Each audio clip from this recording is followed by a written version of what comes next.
8 Pillars of Prosperity by James Allen. Preface. It is popularly supposed that a greater prosperity for individuals or nations can only come through political and social reconstruction.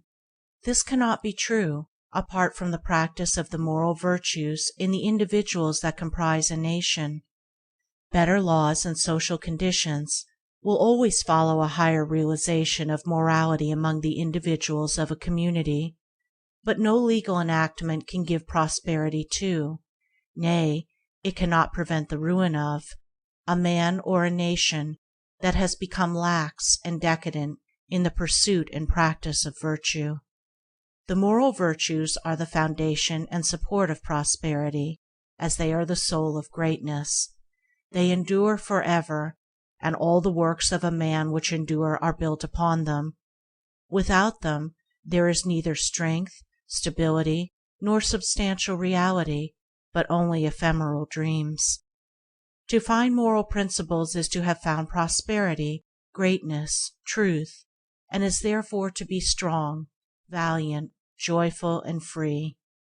James Allen. End of preface. Chapter 1. 8 Pillars. Prosperity rests upon a moral foundation. It is popularly supposed to rest upon an immoral foundation, that is, upon trickery, sharp practice, deception, and greed. One commonly hears even an otherwise intelligent man declare that no man can be successful in business unless he is dishonest, thus regarding business prosperity, a good thing, as the effect of dishonesty, a bad thing. Such a statement is superficial and thoughtless, and reveals a total lack of knowledge of moral causation, as well as a very limited grasp of the facts of life. It is as though one should sow henbane and reap spinach, or erect a brick house on a quagmire, things impossible in the natural order of causation, and therefore not to be attempted. The spiritual or moral order of causation is not different in principle, but only in nature.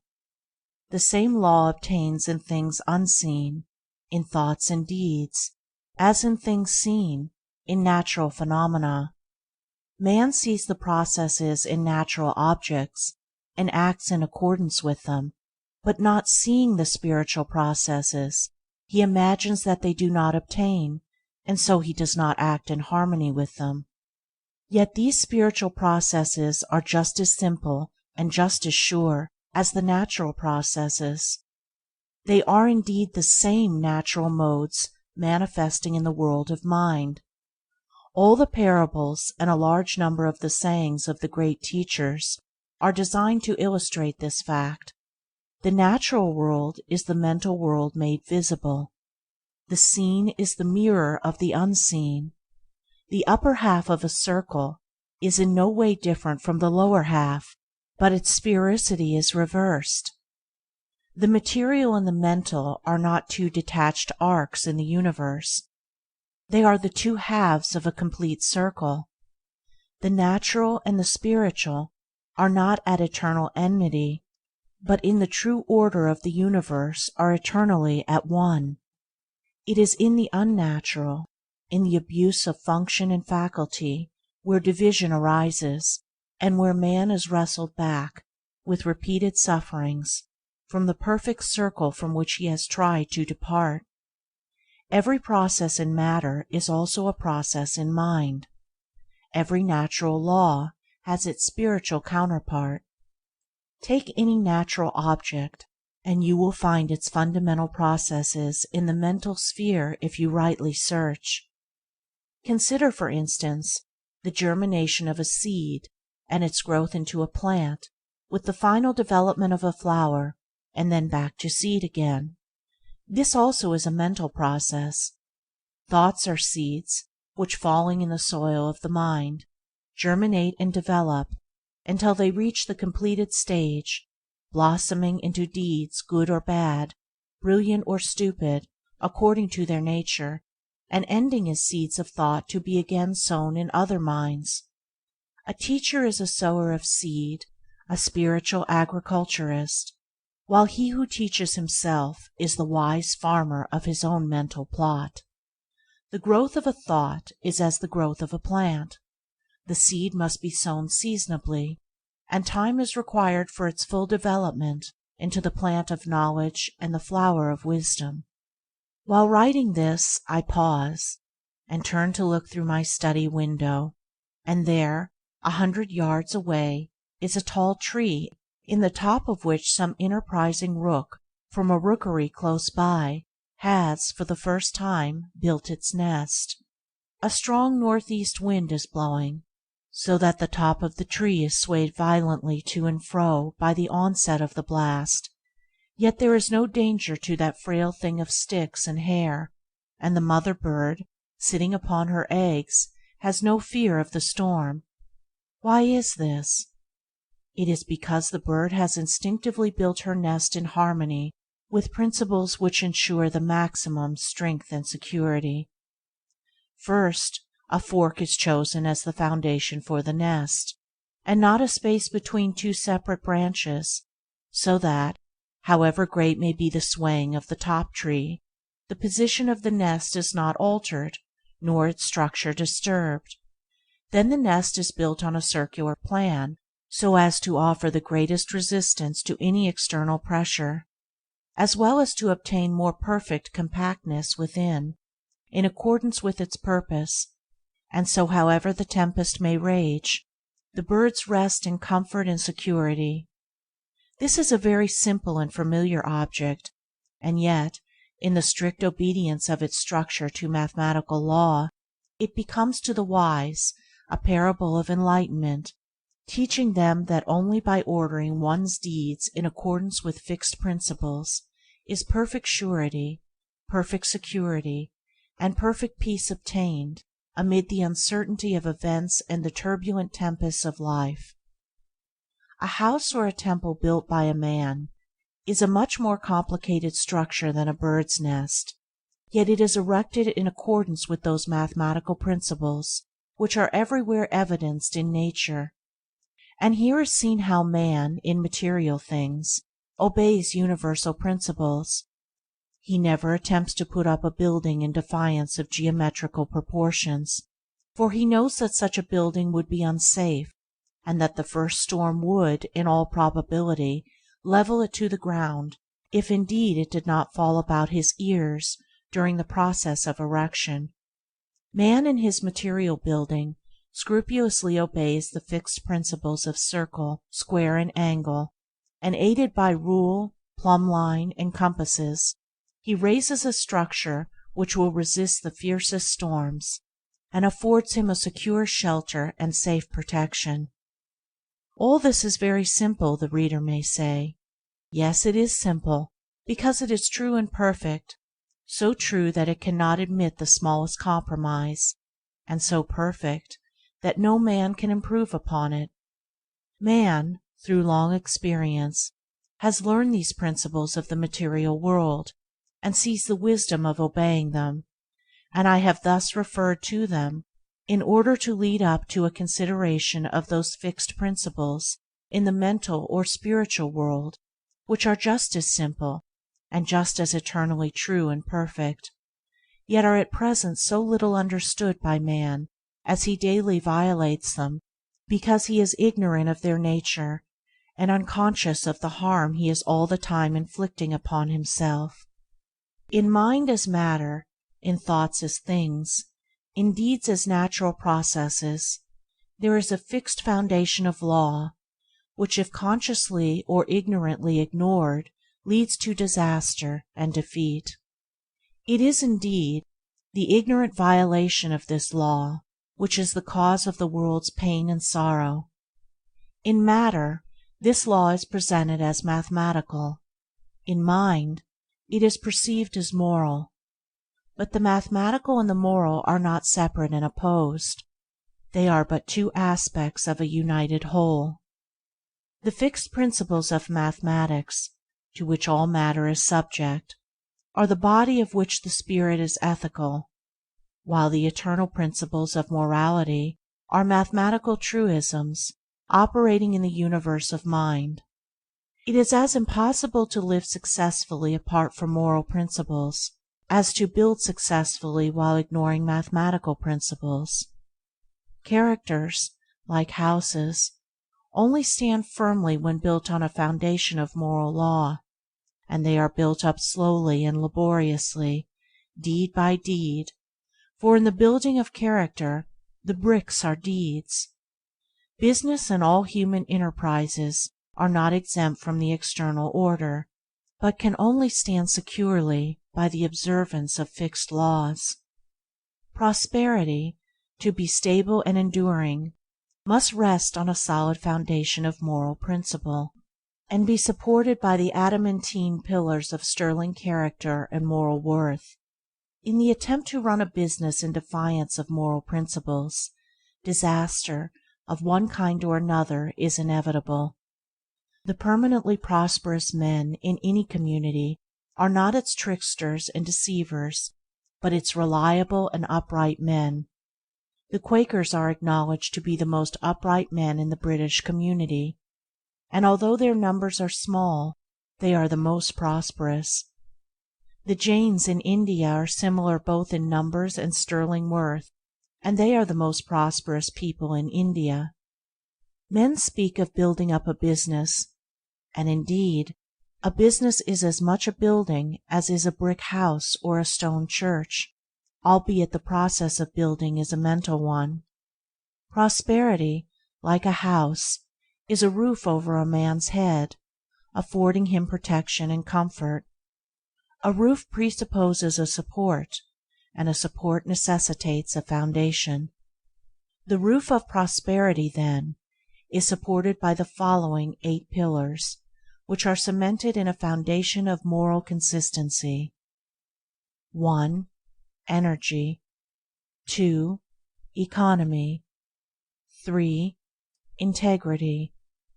4. System. 5. Sympathy. 6. Sincerity. 7. Impartiality. 8. Self-reliance. A business built up on the faultless practice of all these principles would be so firm and enduring as to be invincible. Nothing could injure it, nothing could undermine its prosperity, nothing could interrupt its success or bring it to the ground, but that success would be assured with incessant increase so long as the principles were adhered to. On the other hand, where these principles were all absent, there could be no success of any kind. There could not even be a business at all, for there would be nothing to produce the adherence of one part with another. But there would be that lack of life, that absence of fiber and consistency, which animates and gives body and form to anything whatsoever. Picture a man with all these principles absent from his mind, his daily life, and even if your knowledge of these principles is but slight and imperfect, you could not think of such a man as doing any successful work. You could picture him as leading the confused life of a shiftless tramp, but to imagine him as the head of a business, as the center of an organization, or as a responsible and controlling agent in any department of life, this you could not do, because you realize its impossibility. The fact that no one of moderate morality and intelligence can think of such a man as commanding any success should, to all those who have not yet grasped the import of these principles, and therefore declare that morality is not a factor, but rather a hindrance in prosperity, be a sound proof to them that their conclusion is totally wrong, for if it was right, then the greater the lack of these moral principles, the greater would be the success. These 8 principles, then, in greater or lesser degree, are the causative factors in all success of whatsoever kind. Underneath all prosperity they are the strong supports, and howsoever appearances may be against such a conclusion, a measure of them informs and sustains every effort which is crowned with that excellence which men name success. It is true that comparatively few successful men practice, in their entirety and perfection, all these 8 principles, but there are those who do, and they are the leaders, teachers, and guides of men, the supports of human society, and the strong pioneers of human evolution. But while few achieve that moral perfection which ensures the acme of success, all lesser successes come from the partial observance of these principles, which are so powerful in the production of good results that even perfection in any 2 or 3 of them alone is sufficient to ensure an ordinary degree of prosperity, and maintain a measure of local influence, at least for a time, while the same perfection in 2 or 3, with partial excellence in all or nearly all the others, will render permanent that limited success and influence which will necessarily grow and extend in exact ratio with a more intimate knowledge and practice of those principles which at present are only partially incorporated in the character. The boundary lines of a man's morality mark the limits of his success. So true is this that to know a man's moral status would be to mathematically gauge, his ultimate success or failure. The temple of prosperity only stands in so far as it is supported by its moral pillars, and as they are weakened, it becomes insecure in so far as they are withdrawn. It crumbles away and totters to ruin. Ultimate failure and defeat are inevitable where moral principles are ignored or defied, inevitable in the nature of things as cause and effect. As a stone thrown upward returns to the earth, so every deed, good or bad, returns upon him that set it forth. Every unmoral or immoral act frustrates the end at which it aims, and every such succeeding act puts it further and further away as an achieved realization. On the other hand, every moral act is another solid brick in the temple of prosperity, another round of strength and sculptured beauty in the pillars which support it. Individuals, families, nations grow and prosper in harmony with their growth in moral strength and knowledge. They fall and fail in accordance with their moral decadence. Mentally, as physically, only that which has form and solidity can stand and endure. The unmoral is nothingness, and from it nothing can be formed. It is the negation of substance. The immoral is destruction. It is the negation of form. It is a process of spiritual denudation. While it undermines and disintegrates, it leaves the scattered material ready for the wise builder to put it into form again, and the wise builder is morality. The moral substance, form, and building power in one. Morality always builds up and preserves, for that is its nature, being the opposite of immorality, which always breaks down and destroys. Morality is the master builder everywhere, whether in individuals or nations. Morality is invincible, and he who stands upon it to the end stands upon an impregnable rock, so that his defeat is impossible, his triumph is certain. He will be tried, and that to the uttermost, for without fighting there can be no victory, and so only can his moral powers be perfected, and it is in the nature of fixed principles, as of everything finely and perfectly wrought, to have their strength tested and proved. The steel bars, which are to perform the strongest and best uses in the world, must be subjected to a severe strain by the iron master, as a test of their texture and efficiency before they are sent from his foundry. The brickmaker throws aside the bricks which have given way under the severe heat. So he who is to be greatly and permanently successful will pass through the strain of adverse circumstances and the fire of temptation, with his moral nature not merely undermined, but strengthened and beautified. He will be like a bar of well-wrought steel, fit for the highest use, and the universe will see, as the iron master his finely wrought steel, that the use does not escape him. Immorality is assailable at every point, and he who tries to stand upon it sinks into the morass of dissolution. Even while his efforts seem to stand, they are crumbling away. The climax of failure is inevitable. While the immoral man is chuckling over his ill-gotten gains, there is already a hole in his pocket through which his gold is falling. While he who begins with morality, yet deserts it for gain in the hour of trial, is like the brick which breaks on the first application of heat, he is not fit for use, and the universe casts him aside, yet not finally, for he is a being and not a brick, and he can live and learn, can repent and be restored.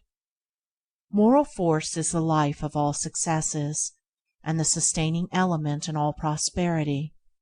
But there are various kinds of successes, and it is frequently necessary that a man should fail in one direction that he may reach up to a greater and more far-reaching success. If, for instance, a literary, artistic, or spiritual genius should begin by trying to make money, it may be, and often is, to his advantage and the betterment of his genius that he should fail therein, so that he may achieve that more sublime success wherein lies his real power. Many a millionaire would doubtless be willing to barter his millions for the literary success of a Shakespeare or the spiritual success of a Buddha, and would thereby consider that he had made a good bargain. Exceptional spiritual success is rarely accompanied with riches, yet financial success cannot in any way compare with it in greatness and grandeur. But I am not, in this book, dealing with the success of the saint or spiritual genius, but with that success which concerns the welfare, well-being, and happiness of the broadly average man and woman, in a word, with the prosperity which, while being more or less connected with money, being present and temporal, yet is not confined thereto, but extends to and embraces all human activities, and which particularly relates to that harmony of the individual with his circumstances which produces that satisfaction called happiness and that comfort known as prosperity. To the achievement of this end, so desirable to the mass of mankind, let us now see how the 8 principles operate, how the roof of prosperity is raised and made secure upon the pillars by which it is supported. Chapter 1. Chapter 2. First pillar. Energy. Energy is the working power in all achievement. Inert coal converts it into fire, and water transmutes it into steam. It vivifies and intensifies the commonest talent until it approaches to genius, and when it touches the mind of the dullard, it turns into a living fire that which before was sleeping in inertia. Energy is a moral virtue, its opposing vice being laziness. As a virtue, it can be cultivated, and the lazy man can become energetic by forcibly arousing himself to exertion. Compared with the energetic man, the lazy man is half alive. Even while the latter is talking about the difficulty of doing a thing, the former is doing it. The active man has done a considerable amount of work before the lazy man has roused himself from sleep. While the lazy man is waiting for an opportunity, the active man has gone out and met and utilized half a dozen opportunities. He does things while the other is rubbing his eyes. Energy is one of the primary forces. Without it nothing can be accomplished. It is the basic element in all forms of action. The entire universe is a manifestation of tireless, though inscrutable, energy. Energy is, indeed, life, and without it there would be no universe, no life. When a man has ceased to act, when the body lies inert, and all the functions have ceased to act, then we say he is dead, and in so far as a man fails to act, he is so far dead. Man, physically and mentally, is framed for action and not for swinish ease. Every muscle of the body, being a lever for exertion, is a rebuke to the lazy man. Every bone and nerve is fashioned for resistance. Every function and faculty is there for a legitimate use. All things have their end in action. All things are perfected in use. This being so, there is no prosperity for the lazy man, no happiness, no refuge and no rest. For him there is not even the ease which he covets, for he at last becomes a homeless outcast, a troubled, harried, despised man, so that the proverb wisely puts it, "The lazy man does the hardest work." In that avoiding the systematic labor of skill, he brings upon himself the hardest lot. Yet energy misapplied is better than no energy at all. This is powerfully put by St. John in the words, "I would have you either hot or cold. If you are lukewarm, I will spew you out of my mouth." The extremes of heat and cold here symbolize the transforming agency of energy, in its good and bad aspects. The lukewarm stage is colorless, lifeless, useless. It can scarcely be said to have either virtue or vice, and is merely barren, empty, fruitless. The man who applies his abounding energy to bad ends has, at the very power with which he strives to acquire his selfish ends, will bring upon him such difficulties, pains, and sorrows that will compel him to learn by experience, and so at last to refashion his base of action. At the right moment he will turn round and cut new and proper channels for the outflow of his power, and he will then be just as strong and good as he was formerly in evil. The truth is beautifully crystallized in the old proverb, "The greater the sinner, the greater the saint." Energy is power, and without it there will be no accomplishment. There will not even be virtue, for virtue does not consist of not doing evil, but also, primarily, of doing good. There are those who try, yet fail through insufficient energy. Their efforts are too feeble to produce positive results.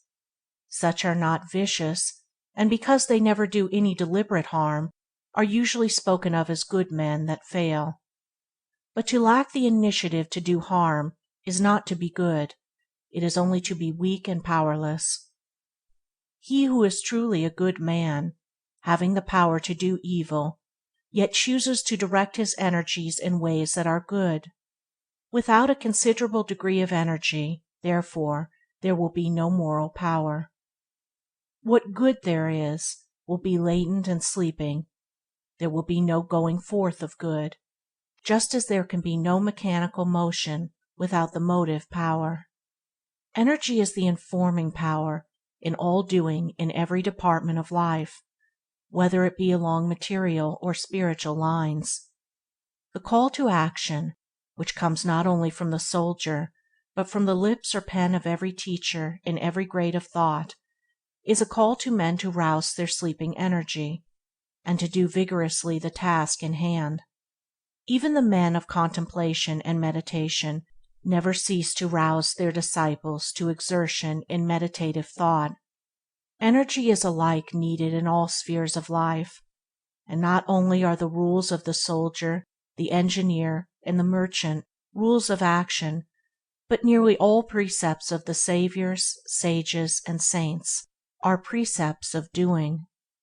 The advice of one of the great teachers to his disciples, "Keep wide awake," tersely expresses the necessity for tireless energy if one's purpose is to be accomplished, and is equally good advice to the salesman as to the saint.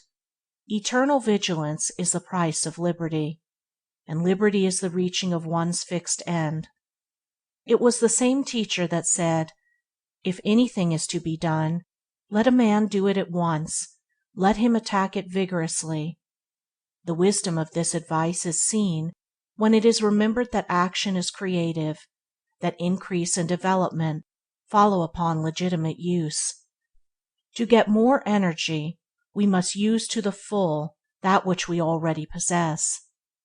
Only to him that is given, only to him that puts his hand vigorously to some task, does power and freedom come. But energy, to be productive, must not only be directed towards good ends, it must be carefully controlled and conserved. The conservation of energy is a modern term expressive of that principle in nature by which no energy is wasted or lost, and the man whose energies are to be fruitful in results must work intelligently upon this principle. Noise and hurry are so much energy running to waste. More haste, less speed. The maximum of noise usually accompanies the minimum of accomplishment. With much talk there is little doing. Working steam is not heard. It is the escaping steam which makes a great noise. It is the concentrated powder which drives the bullet to its mark. In so far as a man intensifies his energies by conserving them and concentrating them upon the accomplishment of his purpose, just so far does he gain quietness and silence, in repose and calmness. It is a great delusion that noise means power. There is no great baby than the blustering boaster. He is but an infant mentally, and having no strength to do anything, and no work to show, he tries to make up for it by loudly proclaiming what he has done, or could do. Still waters run deep, and the great universal forces are inaudible. Where calmness is, there is the greatest power. Calmness is the sure indication of a strong, well-trained, patiently disciplined mind. The calm man knows his business, be sure of it. His words are few, but they tell. His schemes are well planned, and they work true, like a well-balanced machine. He sees a long way ahead, and makes straight for his object. The enemy, difficulty, he converts into a friend, and makes profitable use of him, for he has studied well how to agree with his adversary while he is in the way with him. Like a wise general, he has anticipated all emergencies. Indeed, he is the man who is prepared beforehand. In his meditations, in the counsels of his judgment, he has conferred with causes, and has caught the bent of all contingencies. He is never taken by surprise, is never in a hurry, is safe in the keeping of his own steadfastness, and is sure of his ground. You may think you have got him, only to find, the next moment, that you have tripped in your haste, and that he has got you, or rather that you, wanting calmness, have hurried yourself into the dilemma which you have prepared for him. Your impulse cannot do battle with his deliberation, but is foiled by the first attack.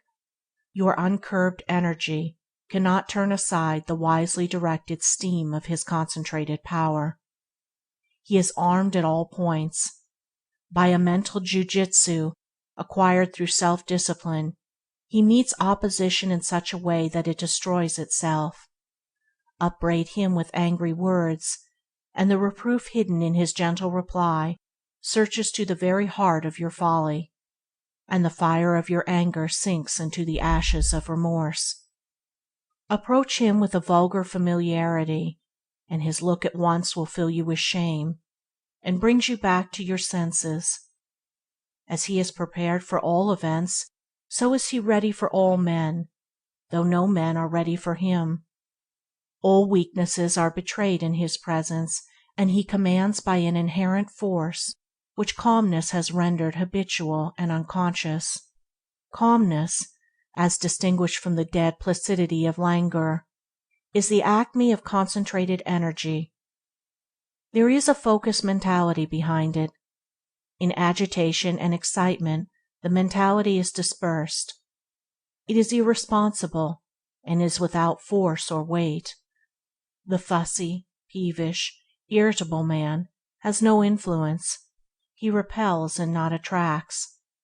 He wonders why his easy-going neighbor succeeds and is sought after, while he, who is always hurrying, worrying, and troubling the miscalls, is striving, falls, and is avoided. His neighbor, being a calmer man, is not more easy-going, but more deliberate, gets through more work, does it more skillfully, and is more self-possessed and manly. This is the reason of his success and influence. His energy is controlled and used, while the other man's energy is dispersed and abused. Energy, then, is the first pillar in the temple of prosperity, and without it, as the first and most essential equipment, there can be no prosperity. No energy means no capacity. There is no manly self-respect and independence. Amongst the unemployed, there will be found many who are unemployable through sheer lack of this first essential work of energy. The man that stands many hours a day at a street corner with his hands in his pockets and a pipe in his mouth, waiting for someone to treat him to a glass of beer, is little likely to find employment, or to accept it should it come to him. Physically flabby and mentally inert, he is every day becoming more some, is making himself more unfit to work, and therefore unfit to live. The energetic man may pass through temporary periods of unemployment and suffering, but it is impossible for him to become one of the permanently unemployed. He will either find work or make it, for inertia is painful to him, and work is a delight, and he who delights in work will not long remain unemployed. The lazy man does not wish to be employed. He is in his element while doing nothing. His chief study is how to avoid exertion. To vegetate in semi-torpor is his idea of happiness. He is unfit and unemployable. Even the extreme socialist, who places all unemployment at the door of the rich, would discharge a lazy, neglectful, and unprofitable servant, and so add one more to the arm of the unemployed, for laziness is one of the lowest vices repulsive to all active, right-minded men. But energy is a composite power. It does not stand alone.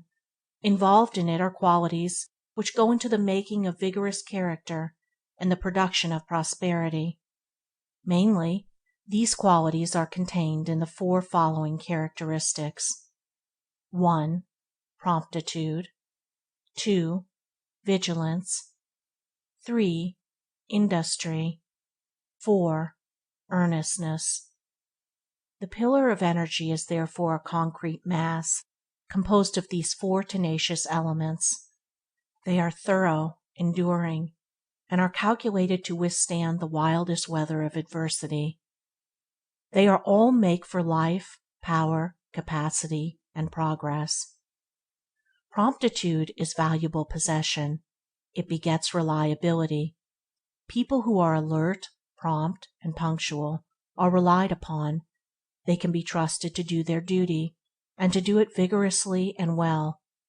Masters who are prompt are a tonic to their employees, and a whip to those who are inclined to shirk. They are a means of wholesome discipline to those who would not otherwise discipline themselves. Thus, while aiding their own usefulness and success, they contribute to the usefulness and success of others. The perfunctory worker, who is ever procrastinating and is always behind time, becomes a nuisance, if not to himself, to others, and his services come to be regarded as of little economic value. Deliberation and dispatch, handmaids of promptitude, are valuable aids in the achievement of prosperity. In ordinary business channels, alacrity is a saving power, and promptness spells profit. It is doubtful whether a confirmed procrastinator ever succeeded in business. I have not yet met one such, though I have known many who have failed. Vigilance is the guard of all the faculties and powers of the mind. It is the detective that prevents the entrance of any violent and destructive element. It is the close companion and protector of all success, liberty, and wisdom. Without this watchful attitude of mind, a man is a fool, and there is no prosperity for a fool. The fool allows his mind to be ransacked and robbed of its gravity, serenity, and judgment by mean thoughts and violent passions as they come along to molest him. He is ever on his guard, but leaves open the doors of his mind to every nefarious intruder. He is so weak and unsteady as to be swept off his balance by every gust of impulse that overtakes him. He is an example to others of what they should not be. He is always a failure, for the fool is an offense to all men, and there is no society that can receive him with respect. As wisdom is the acme of strength, so folly is the other extreme of weakness. The lack of vigilance is shown in thoughtlessness and in general looseness in the common details of life. Thoughtlessness is built another name for folly. It lies at the root of a great deal of failure and misery. No one who aims at any kind of usefulness and prosperity, for usefulness in the body politic and prosperity to oneself cannot be served, can afford to be asleep with regard to his actions and the effect of those actions on others and reactively on himself. He must, at the outset of his career, wake up to a sense of his personal responsibility. He must know that wherever he is, in the home, the counting-house, the pulpit, the store, in the schoolroom or behind the counter, in company or alone, at work or at play, his conduct will materially affect his career for good or bad, for there is a subtle influence in behavior which leaves its impression on every man, woman, and child that it touches, and that impress is the determining factor in the attitude of persons toward one another. It is for that reason that the cultivation of good manners plays such an important part in all coherent society. If you carry about with you a disturbing or disagreeable mental defect, it needs not to be named and known to work its poison upon your affairs. Its corrosive influence will eat into all of your efforts and disfigure your happiness and prosperity, as powerful acid eats into and disfigures the finest steel. On the other hand, if you carry about an assuring and harmonious mental excellence, those about you will understand it and be influenced by it. They will be drawn towards you in goodwill, often without knowing why, and that good quality will be the most powerful sport in all your affairs, bringing you friends and opportunities, and greatly aiding in the success of all your enterprises. It will even right your minor incapacities, covering a multitude of faults. Thus we receive at the hands of the world according to the measure of our giving: for bad, bad; for good, good; for defective conduct, indifferent influence and imperfect success; for superior conduct, lasting power and consummate achievement. We act and the world responds. When the foolish man fails he blames others and sees no error in himself, but the wise man watches and corrects himself, and so is assured of success. The man whose mind is vigilant and alert has thereby a valuable equipment in the achievement of his aims, and if he be fully alive and wide awake on all occasions, to all opportunities, and against all marring defects of character, what event, what circumstance, what enemy shall overtake him and find him unprepared? What shall prevent him from achieving the legitimate end at which he aims? Industry brings cheerfulness and plenty. Vigorously industrious people are the happiest members of the community. They are not always the richest, if by riches is meant a superfluity of money, but they are always the most light-hearted and joyful, and the most satisfied with what they do have, and therefore are richer, if by richer we mean more abundantly blessed. Active people have no time for moping and brooding, or for dwelling selfishly upon their ailments and troubles. Things most used are kept the brightest, and people most employed best retain their brightness and buoyancy of spirit. Things unused tarnish quickest, and the time killer is attacked with ennui and morbid fancies. To talk of having to kill time is almost like a confession of imbecility, for who, in the short life at his disposal, and in a world so flooded with resources of knowledge, with sound heads and good hearts, can fill up every moment of every day usefully and happily? And if they refer to time at all, it is to the effect that it is all too short to enable them to do what they would like to do. Industry, too, promoted health and well-being. The active man goes to bed tired every night. His rest is sound and sweet, and he wakes up early in the morning, fresh and strong for another day's delightful toil. His appetite and digestion are good. He has an excellent sauce in recreation, and a good tonic in toil. What companionship can such a man have with moping and melancholy? Such morbid spirits hang around those who do little and dine excessively. People who make themselves useful to the community receive back from the community their full share of health, happiness, and prosperity. They brighten the daily task and keep the world moving. They are the gold of the nation and the salt of the earth. Earnestness, said a great teacher, is the path of immortality. They who are in earnest do not die. They who are not in earnest are as if dead already. Earnestness is the dedication of the entire mind to its task. We live only in what we do. Earnest people are dissatisfied with anything short of the highest excellence in whatever they do, and they always reach that excellence. There are so many that are careless and half-hearted, so satisfied with a poor performance, that the earnest ones shine apart, as it were, in their excellence. There are always plenty of vacancies in the ranks of usefulness and service for earnest people. There never was and never will be a deeply earnest man or woman who did not fill successfully some suitable sphere. Such people are scrupulous, conscientious, and painstaking, and cannot rest in ease until the very best is done, and the whole world is always on the lookout to reward the best. It stands ready to pay the full price, whether in fame, money, friends, influence, happiness, scope, or life, for that which is of surpassing excellence, whether it be in things material, intellectual, or spiritual. Whatever you are, whether shopkeeper or saintly teacher, you can safely give the very best to the world without any doubt or misgiving. If the indelible impress of your earnestness be on your goods in the one case, or on your words in the other, your business will flourish, or your precepts will live.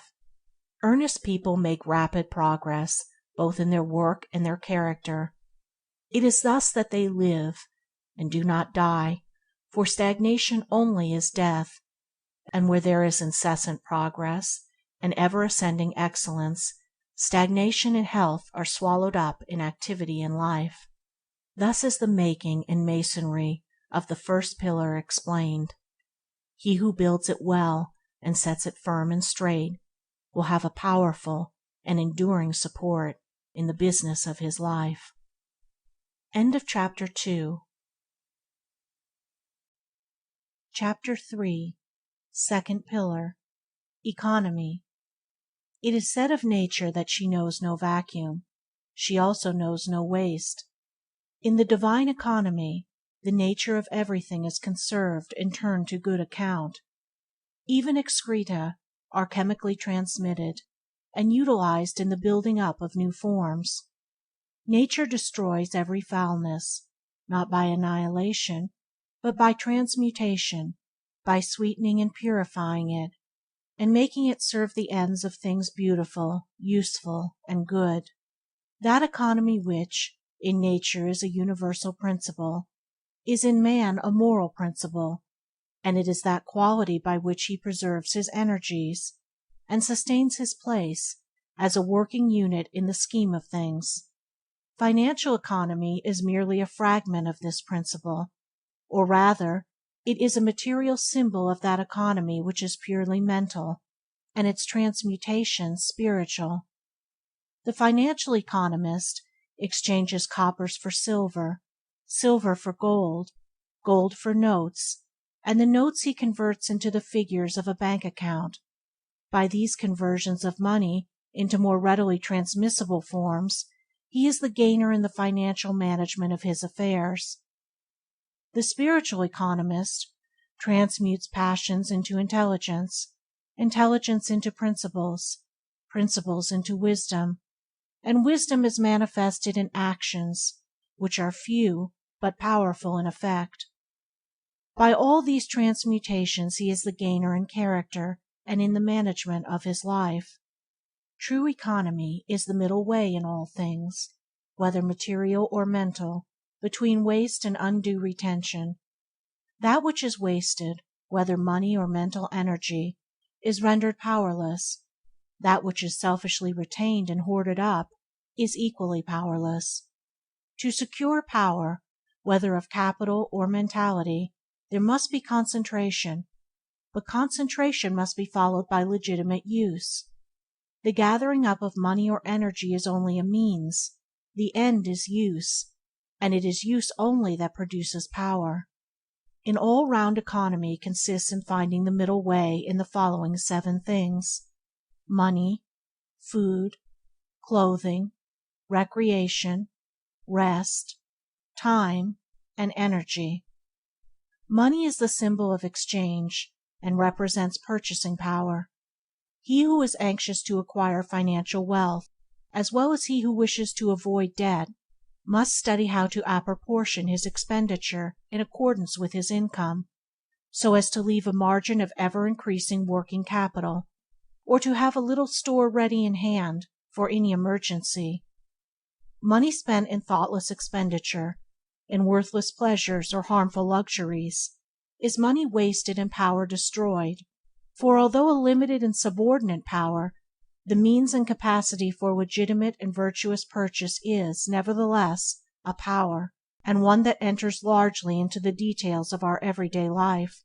The spendthrift can never become rich, but if he begins with riches, must soon become poor. The miser, with all his stored away gold, cannot be said to be rich, for he is in want, and his gold, lying idle, is deprived of its power of purchase.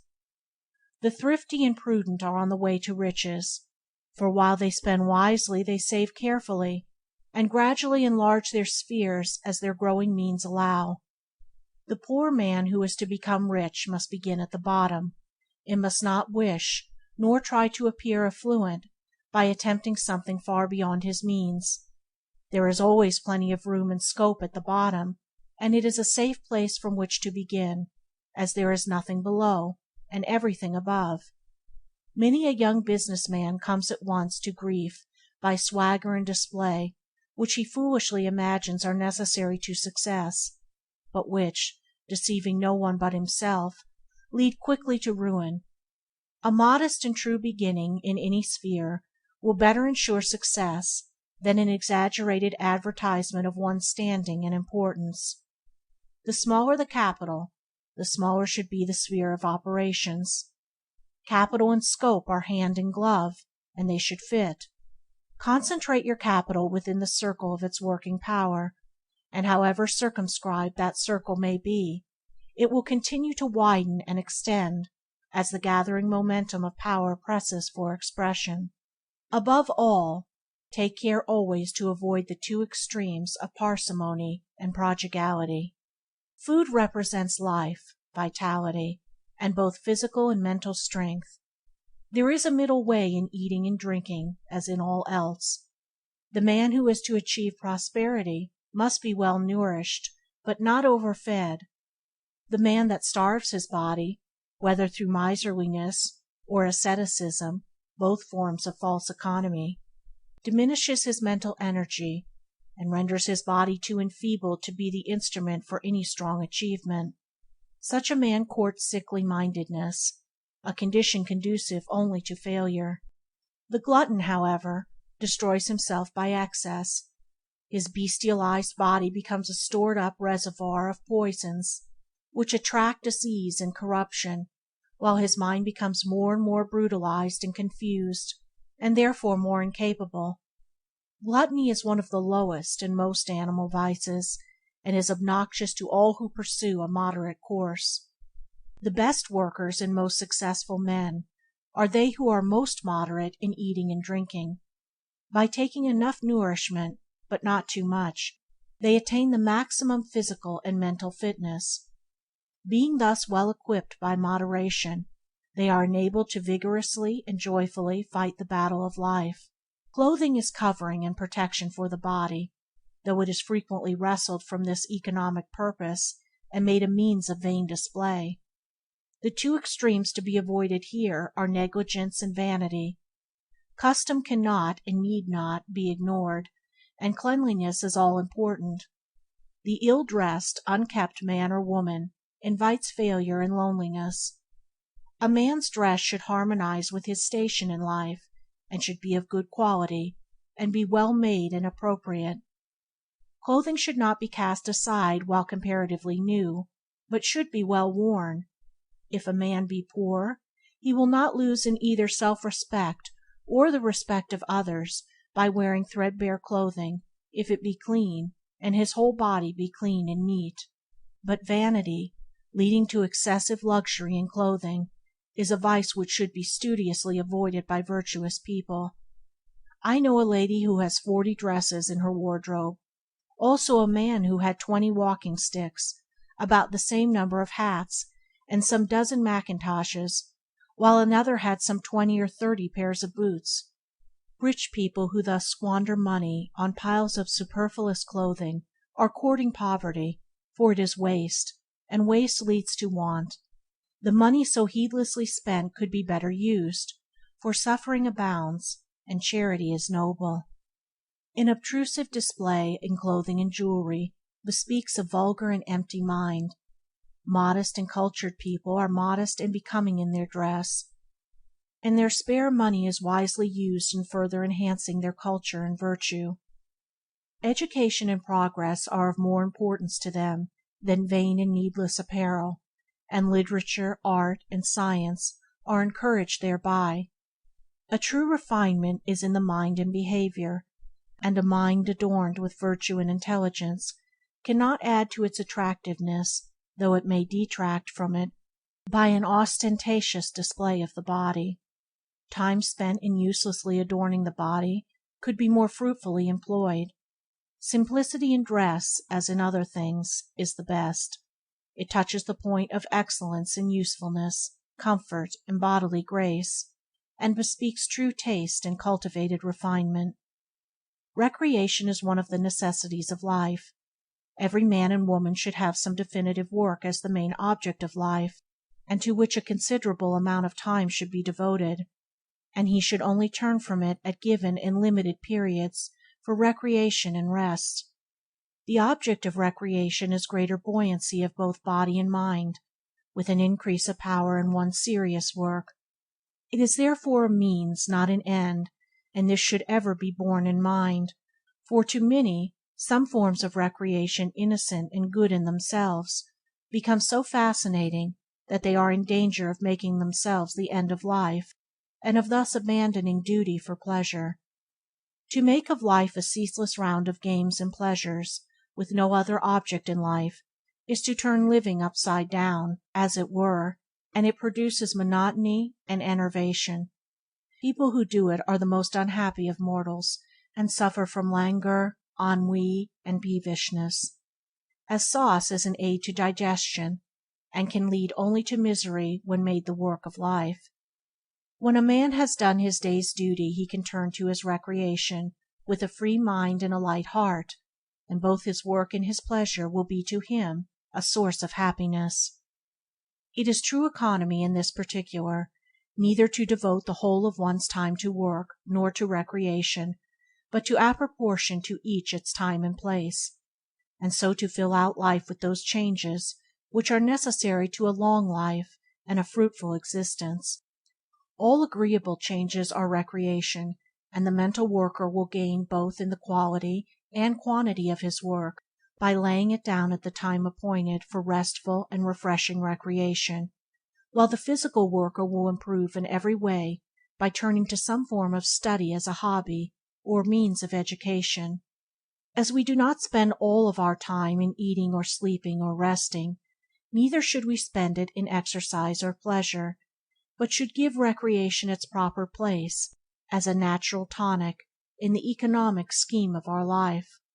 Rest is for the recuperation after toil. Every self-respecting human should do sufficient work every day to make his sleep restful and sweet, and his rising up fresh and bright. Enough sleep should be taken, but not too much. Overindulgence on the one hand, or deprivation on the other, are both harmful.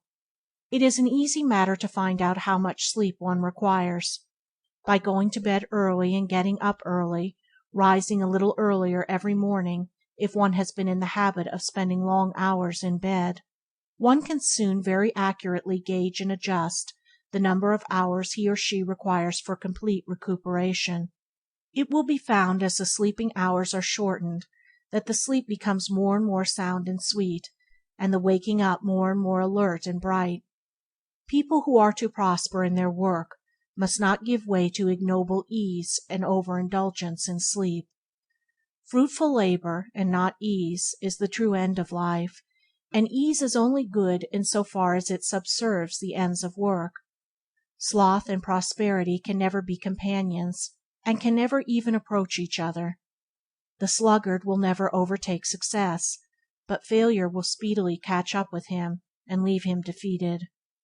Rest is to fit us for greater labor, and not to pamper us in indulgence. When the body vigor is restored, the end of rest is accomplished. A perfect balance between labor and rest contributes considerably to health, happiness, and prosperity. Time is that which we all possess in equal measure. The day is not lengthened for any man. We should therefore see to it that we do not squander its precious minutes in unprofitable waste. He who spends his time in self-indulgence and the pursuit of pleasure presently finds himself old, and nothing has been accomplished. He who fills full with useful pursuits the minutes as they come and go grows old in honor and wisdom, and prosperity abides with him. Money wasted can be restored, health wasted can be restored, but time wasted can never be restored. It is an old saying that time is money.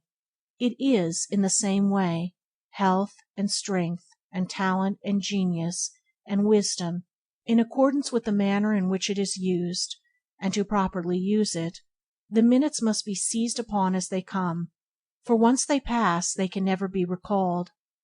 The day should be divided into portions, and everything, work, leisure, meals, recreation, should be attended to in its proper time, and the time of preparation should not be overlooked or ignored.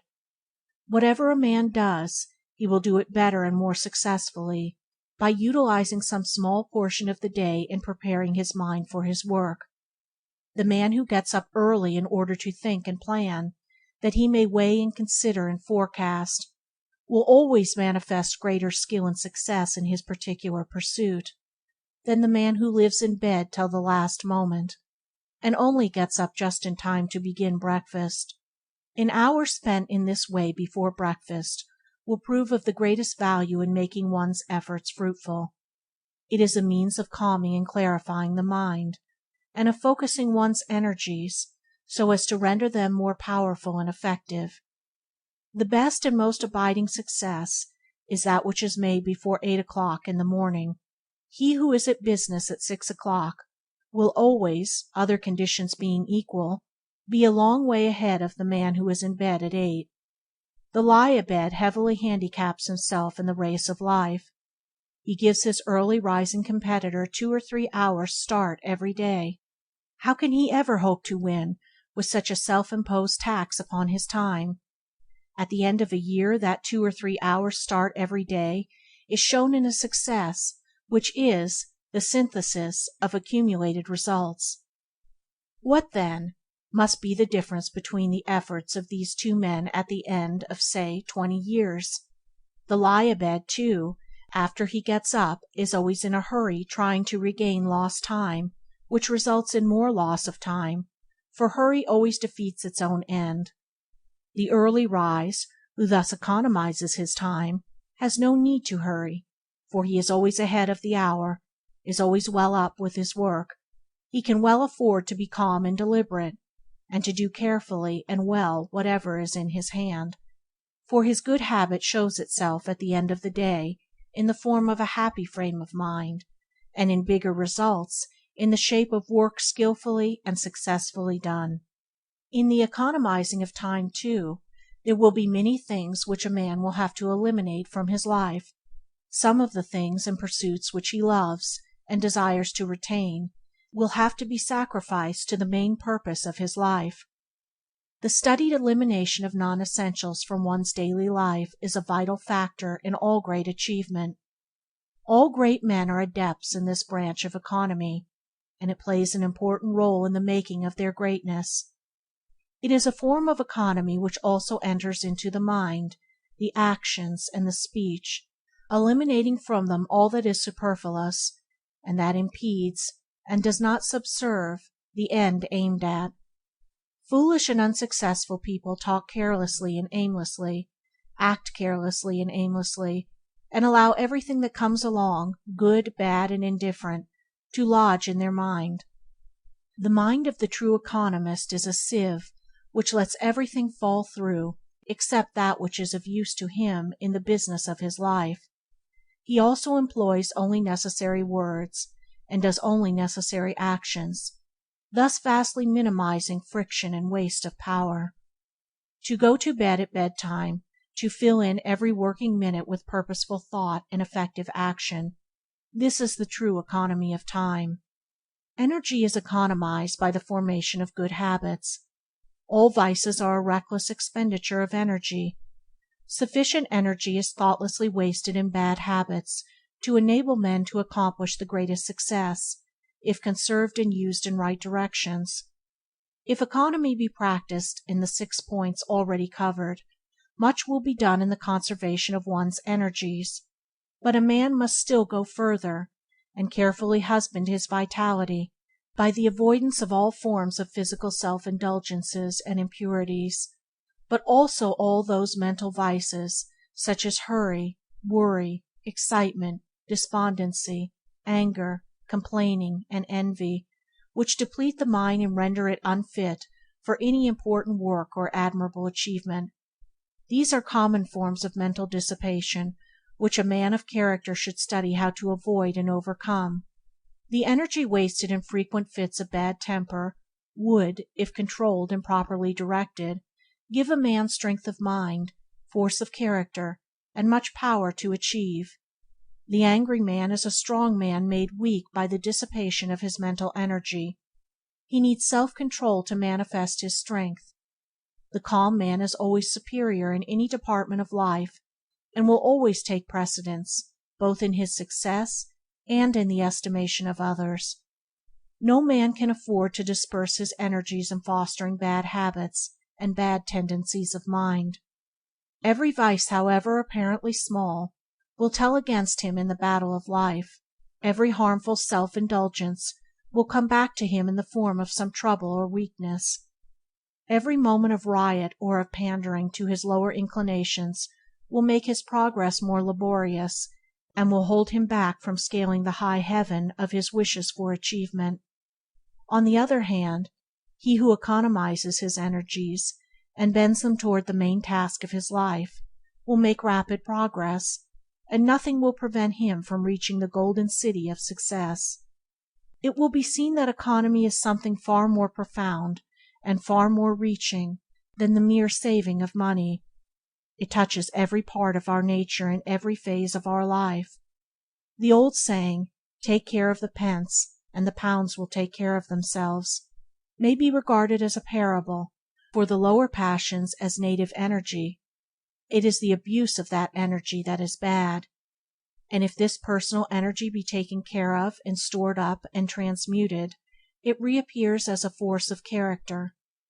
To waste this valuable energy in the pursuit of vice is like wasting the pence, and so losing the pounds. but to take care of it for good uses is to store up the pence of passions, and so gain the golden pounds of good. Take care, therefore, of the lower energies, and the higher achievements will take care of themselves.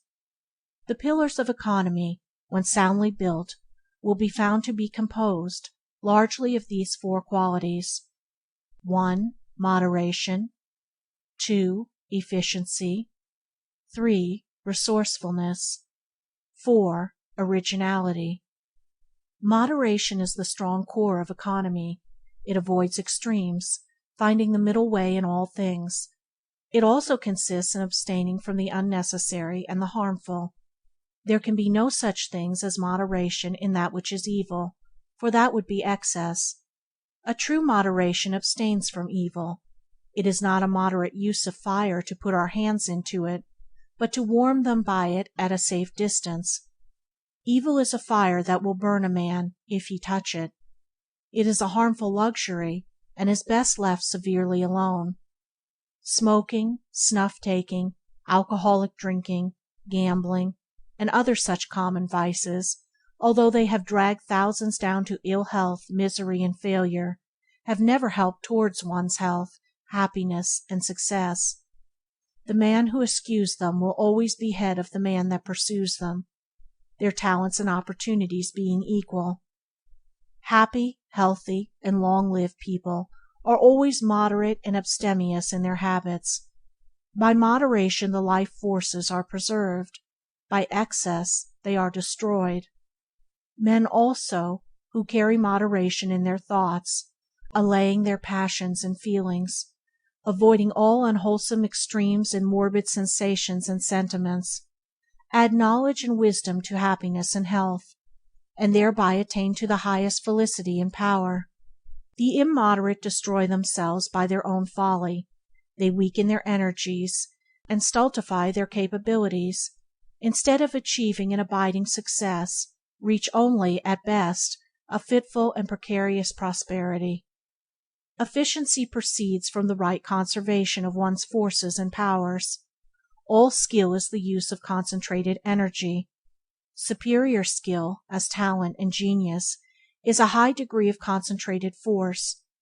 Men are always skillful in that which they love, because the mind is almost ceaselessly centered upon it. Skill is the result of that mental economy which transmutes thought into invention and action. There will be no prosperity without skill, and one's prosperity will be the measure of one's skill. By a process of natural selection, the insufficient fall into their right places, among the badly paid or unemployed, for who will employ a man who cannot, or will not, do his work properly?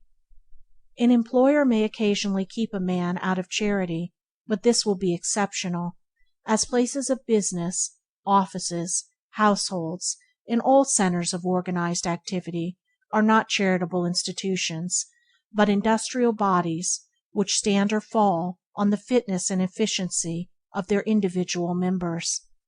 Skill is gained by thoughtfulness and attention. Aimless and inattentive people are usually out of employment, to wit, the lounger at the street corner. They cannot do the simplest thing properly, because they will not rouse up the mind to thought and attention. Recently an acquaintance of mine employed a tramp to clean his windows, but the man had refrained from work and systematic thought for so long that he had become incapable of both, and could not even clean a window. Even when shown how to do it, he could not follow the simple instructions given.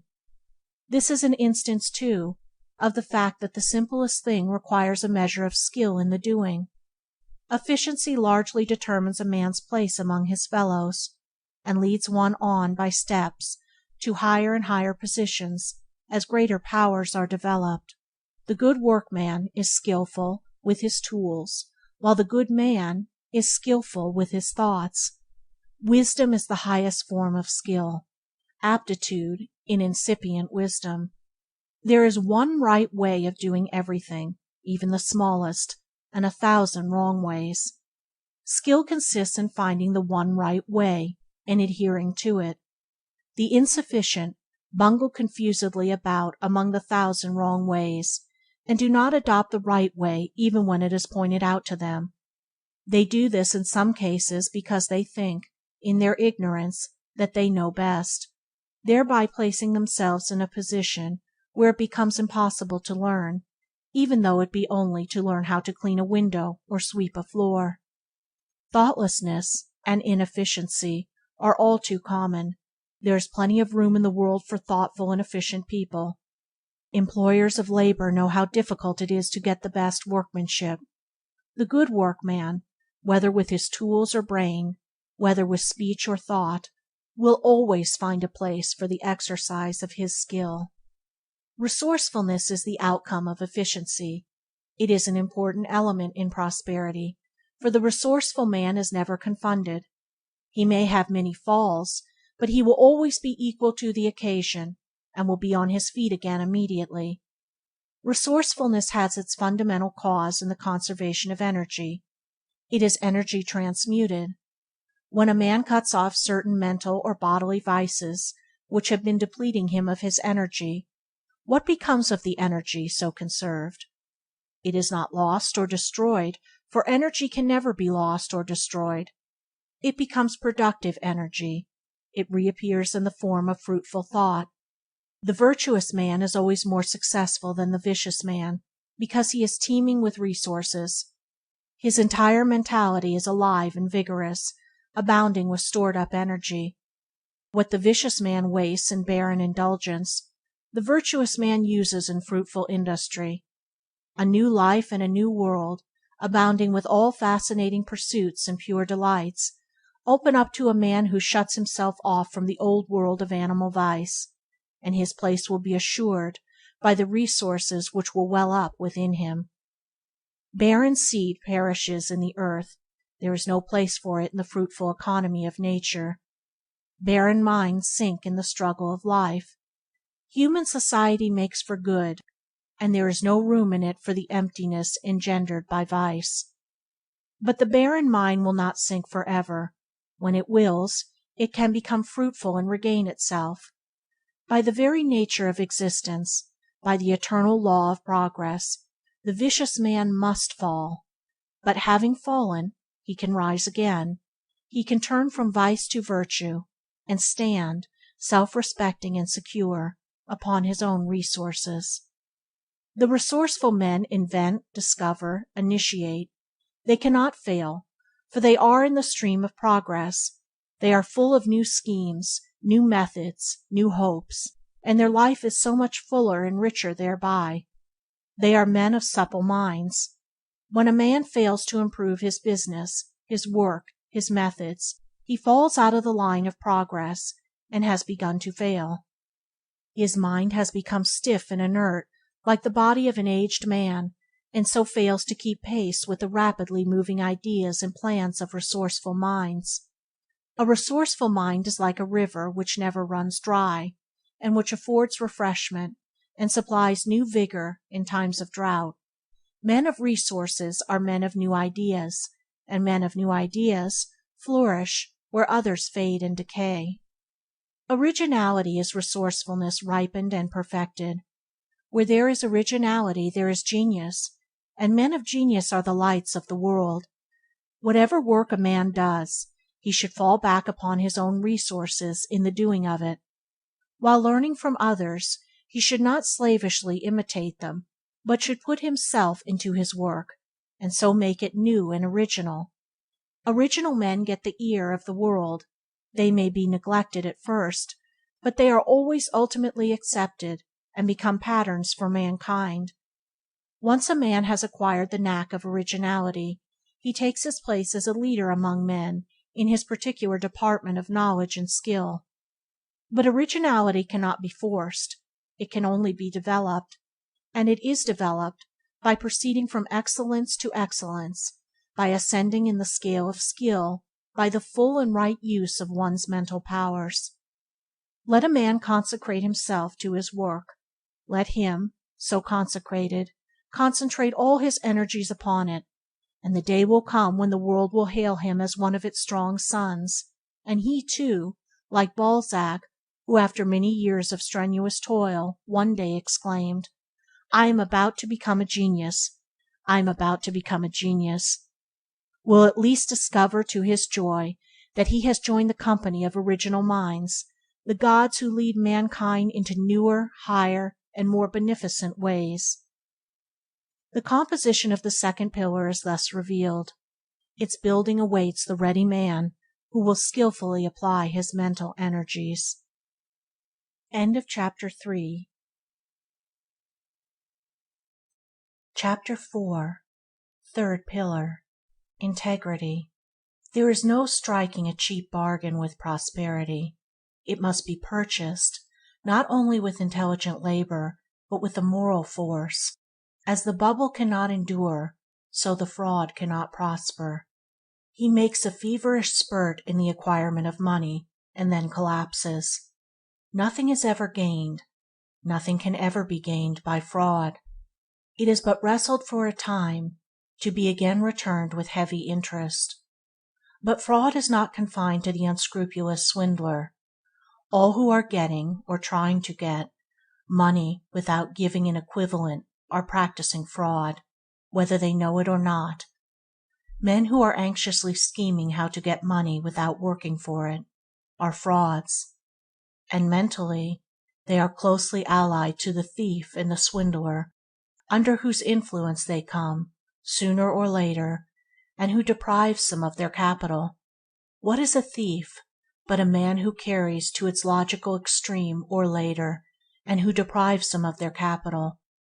What is a thief but a man who carries it to its logical extreme, the desire to possess, without giving a just return, that is, unlawfully?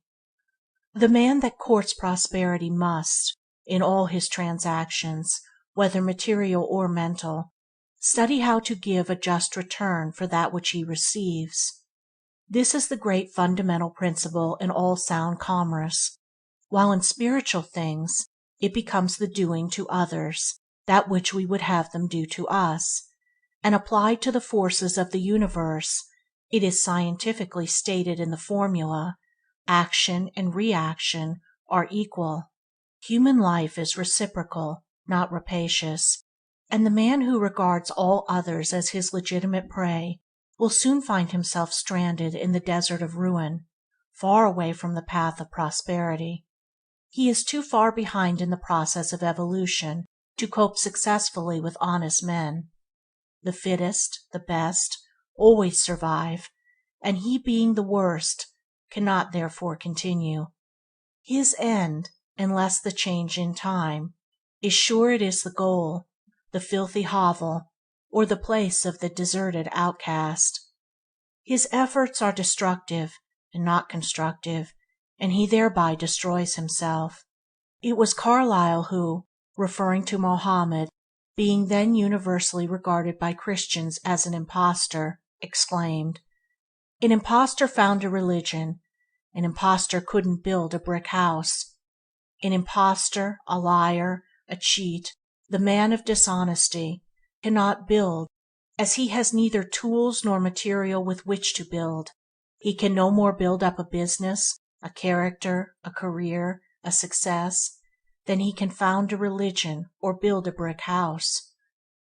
He not only does not build, but all his energies are bent on undermining what others have built. But his being impossible, he undermines himself. Without integrity, energy and economy will at last fail, but aided by integrity, their strength will be greatly augmented. There is not an occasion in life in which the moral factor does not play an important part. Sterling integrity, wherever it is, stamps its hallmark on all transactions, and it does this because of its wonderful coherence and consistency, and its invincible strength. For the man of integrity is in line with the fixed laws of things, not only with the fundamental principles on which human society rests, but with the laws which hold the vast universe together. Who shall set all these at naught? Who, then, shall undermine the man of unblemished integrity? He is like a strong tree whose roots are fed by perennial springs, and which no tempest can lay low. To be complete and strong, integrity must embrace the whole man, and extend to all the details of his life, and it must be so thorough and permanent as to withstand all temptations to swerve into compromise. To fail in one point is to fail in all, and to admit under stress a compromise with falsehood, howsoever necessary and insignificant it may appear, is to throw down the shield of integrity, and to stand exposed to the onslaughts of evil. The man who works as carefully and conscientiously when his employer is away as when his eye is upon him will not long remain in an inferior position.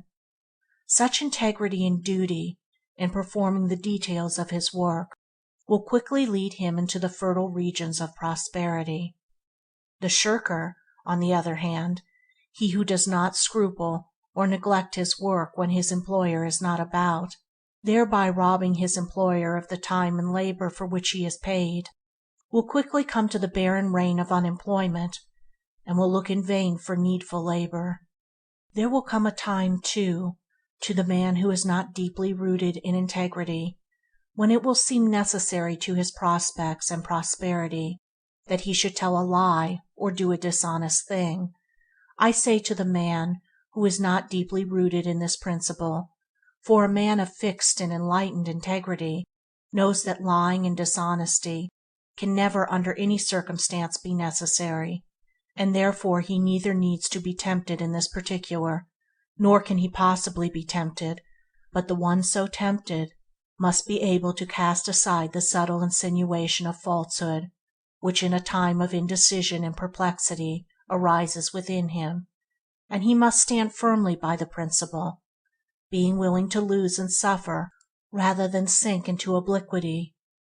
In this way only can he become enlightened concerning this moral principle, and discover the glad truth that integrity does not lead to loss and suffering, but to gain and joy, that honesty and deprivation are not and cannot be related as cause and effect. It is this willingness to sacrifice, rather than be untrue, that leads to enlightenment in all spheres of life, and the man who, rather than sacrifice some selfish aim, will lie or deceive, has forfeited his right to moral enlightenment, and takes his place lower down among the devotees of deceit, among the doers of shady transactions, than men of no character and no reputation. A man is not truly armored with integrity until he has become incapable of lying or deceiving either by gesture, word, or act, until he sees clearly, openly, and freed from all doubt the deadly effects of such moral turpitude. The man so enlightened is protected from all quarters, and he can no more be undermined by dishonest men than the sun can be pulled down from the heaven by madmen, and the arrows of selfishness and treachery that may be poured upon him will rebound from the strong armor of his integrity and the bright shield of his righteousness, leaving him unharmed and untouched. A lying tradesman will tell you that no man can thrive and be honest in these days of keen competition. How can such a man know this, seeing that he has never tried honesty? Moreover, such a man has no knowledge of honesty, and his statement is therefore a statement of ignorance, and ignorance and falsehood so blind a man that he foolishly imagines all are as ignorant and false as himself. I have known such tradesmen, and I have seen them come to ruin. I once heard a business man make the following statement in a public meeting: "No man can be entirely honest in business. He can only be approximately honest." He imagined that his statement revealed the condition of the business world. It did not. It revealed his own condition. He was merely telling his audience that he was a dishonest man, but his ignorance, moral ignorance, prevented him from seeing this. Approximate honesty is only another term for dishonesty. The man who deviated a little from the straight path will deviate more. He has no fixed principle of right, and is only thinking of his own advantage. That he persuades himself, that his particular dishonesty is of a white and harmless kind, and that he is not so bad as his neighbor, is only one of the many forms of self-delusion which ignorance of moral principle creates. Right doing between men, in the varied relations and transactions of life, is the very soul of integrity. It includes, but is more than, honesty. It is the backbone of human society, and the support of human institutions. Without it there would be no trust, no confidence between men, and the business world would topple to its fall. As the liar thinks all men are liars, and treats them as such, so the man of integrity treats all men with confidence. He trusts them, and they trust him. His clear eye and open hand shame the creeping fraud, so that he cannot practice his fraud on him. As Emerson has so finely put it, trust men and they will be true to you, even though they may make an exception in your favor to all their rules of trade. The upright man by his very presence commands the morality of those about him, making them better than they were. Men are powerfully influenced by one another, and as good is more powerful than evil, the strong and good man both shames and elevates, by his contact, the weak and bad.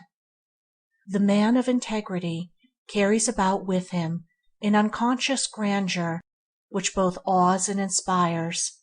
Having lifted himself above the petty, the mean, and the false, those coward vices slink from his presence in confusion. The highest intellectual gift cannot compare with this lofty moral grandeur. In the memory of men and the estimation of the world, the man of integrity occupies a higher place than the man of genius. Buckminster says, "The moral grandeur of an independent integrity is the sublimest thing in nature." It is the quality in man which produces heroes. The man of unswerving rectitude is, intrinsically, always a hero. It only needs the occasion to bring about the heroic element. He is always, too, possessed by a permanent happiness. The man of genius may be very unhappy, but not to the man of integrity. Nothing, nor sickness, nor calamity, nor death, can deprive him of that permanent satisfaction which inheres in uprightness.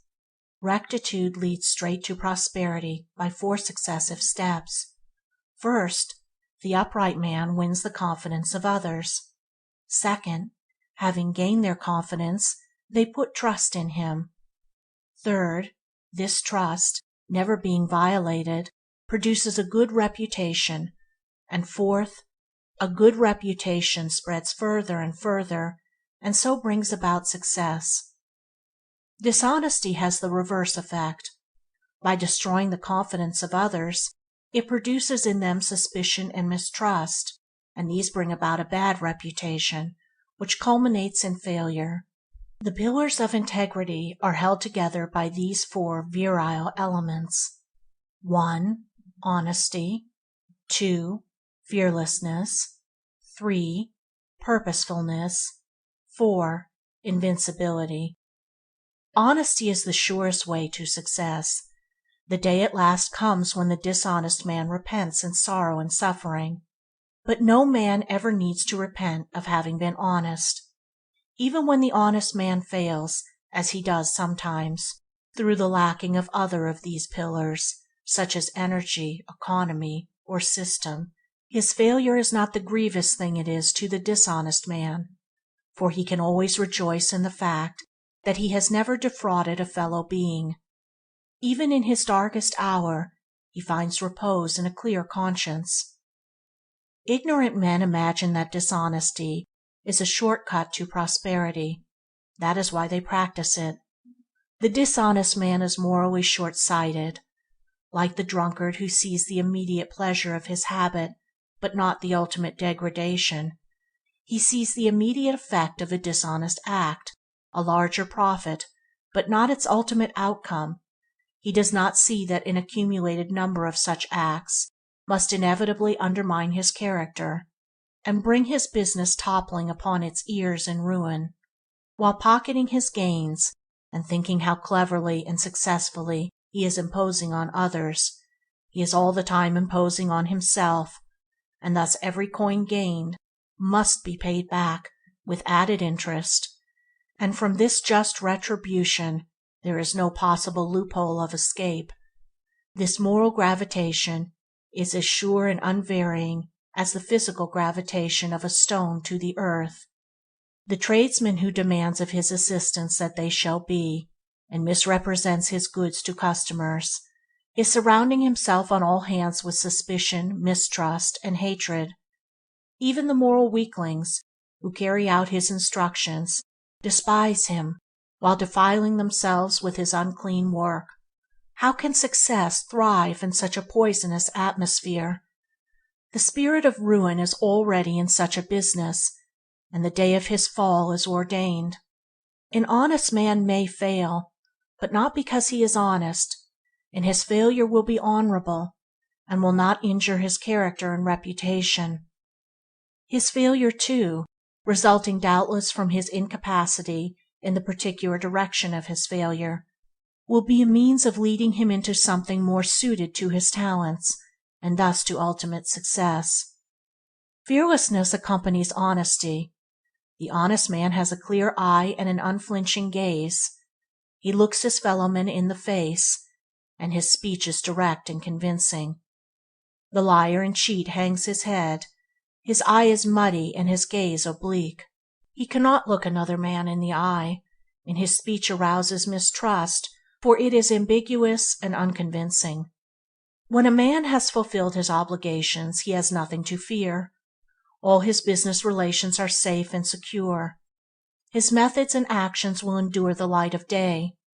Should he pass through a difficult time and get into debt, everybody will trust him and be willing to wait for payment, and all his debts will be paid. Dishonest people try to avoid paying their debts, and they live in fear, but the honest man tries to avoid getting into debt. But when debt overtakes him, he does not fear, but redoubling his exertions, his debts are paid. The dishonest are always in fear. They do not fear debt, but fear that they will have to pay their debt. They fear their fellow men, fear the established authorities, fear the results of all that they do, and they are in constant fear of their misdeeds being revealed, and the consequences which may at any moment overtake them. The honest man is rid of all this burden of fear. He is light-hearted, and walks erect among his fellows, not assuming a part and sulking and cringing, but being himself, and meeting eye to eye, not deceiving or injuring any. There are none to fear, and anything and against him can only rebound to his advantage.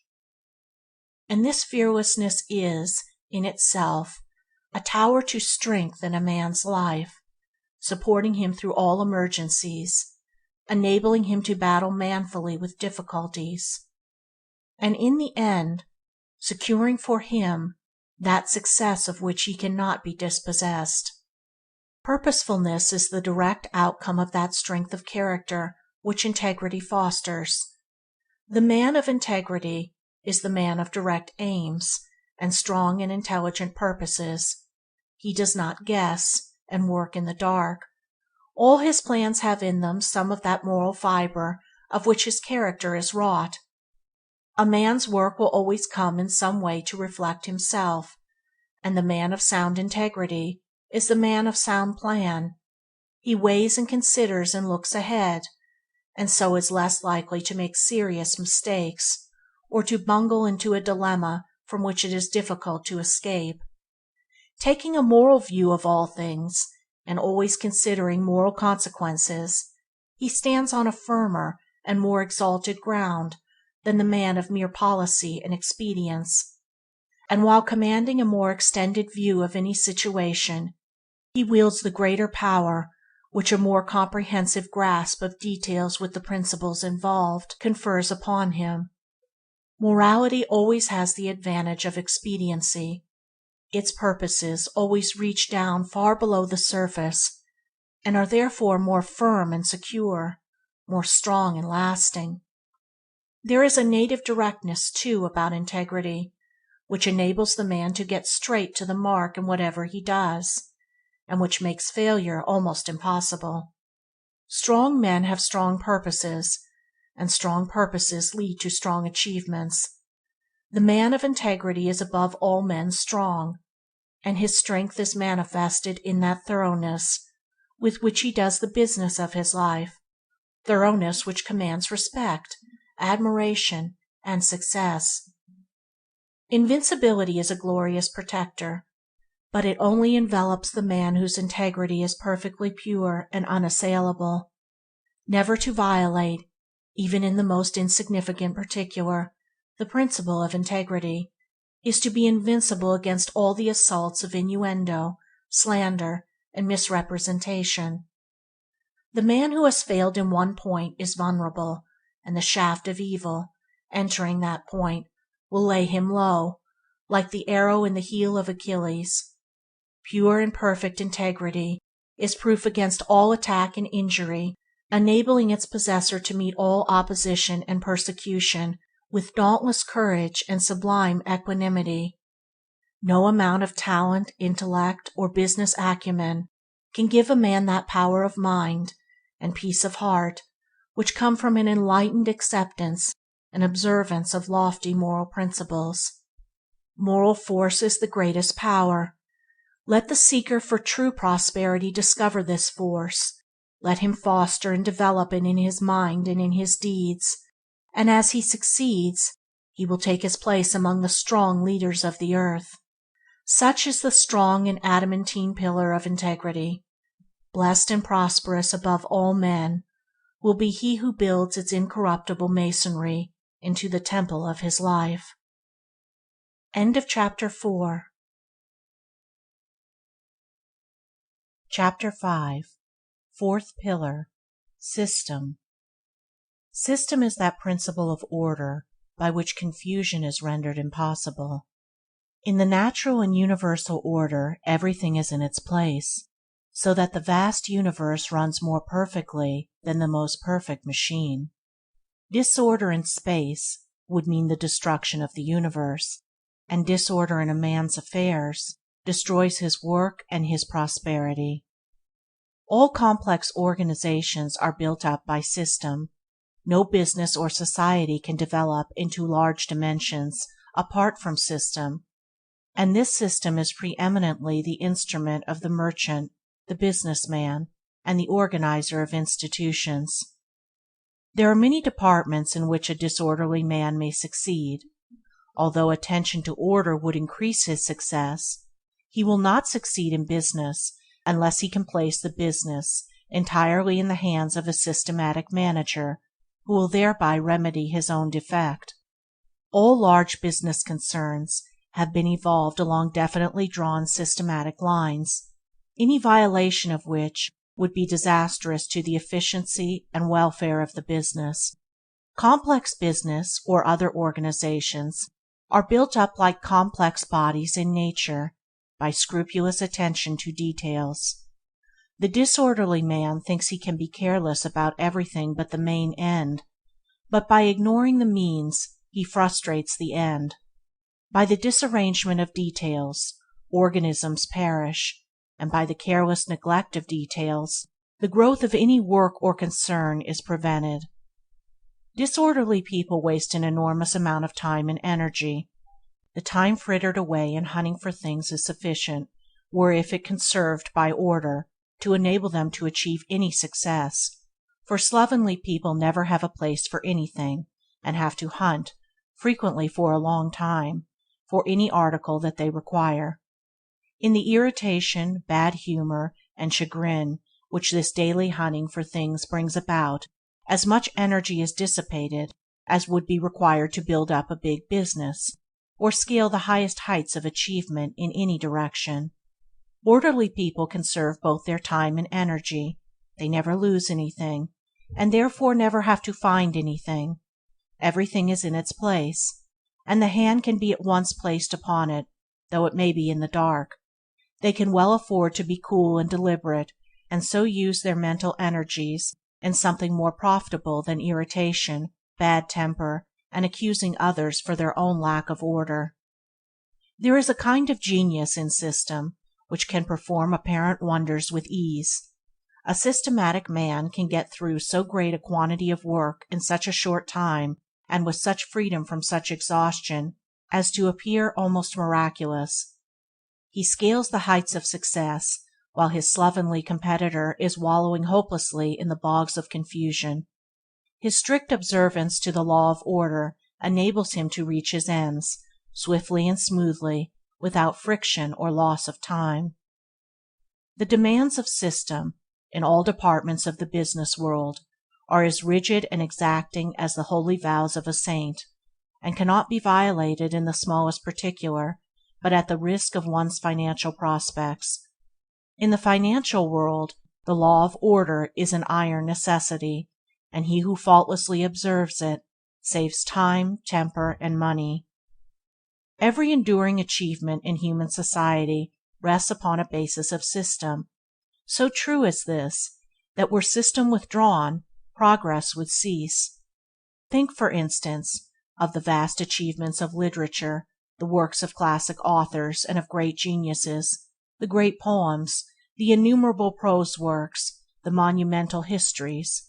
Think also the social intercourse of human society, of its religions, its legal statutes, and its vast fund of book knowledge.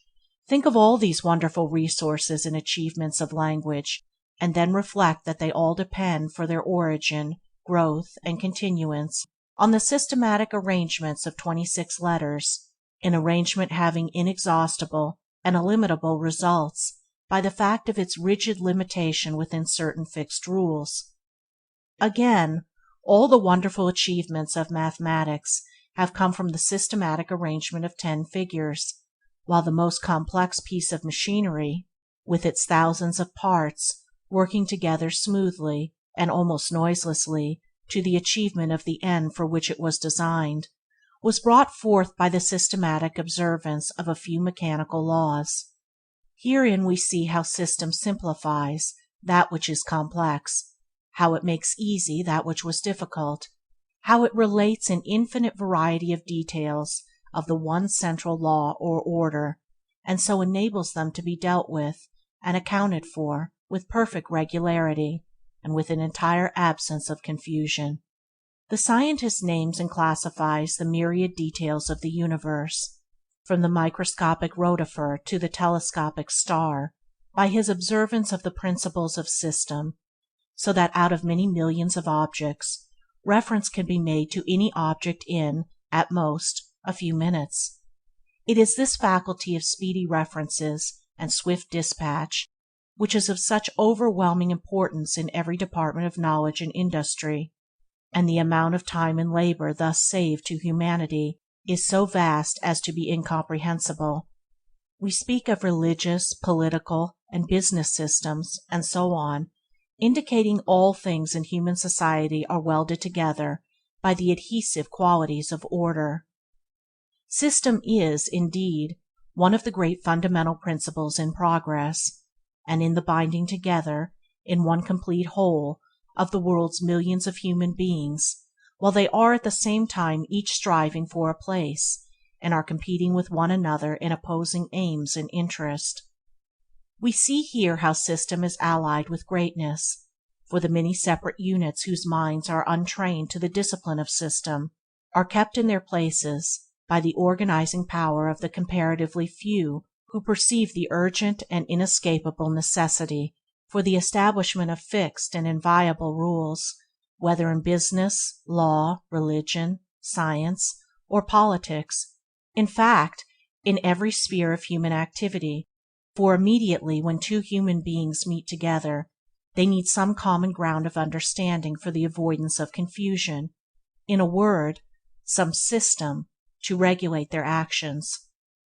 Life is too short for confusion, and knowledge grows and progress proceeds along avenues of system which prevent retardation and retrogression, so that he who systematizes his knowledge or business simplifies and enhances it for his successor, enabling him to begin, with a free mind, where he left off. Every large business has its system, which renders its vast machinery workable, enabling it to run like a well-balanced and well-oiled machine.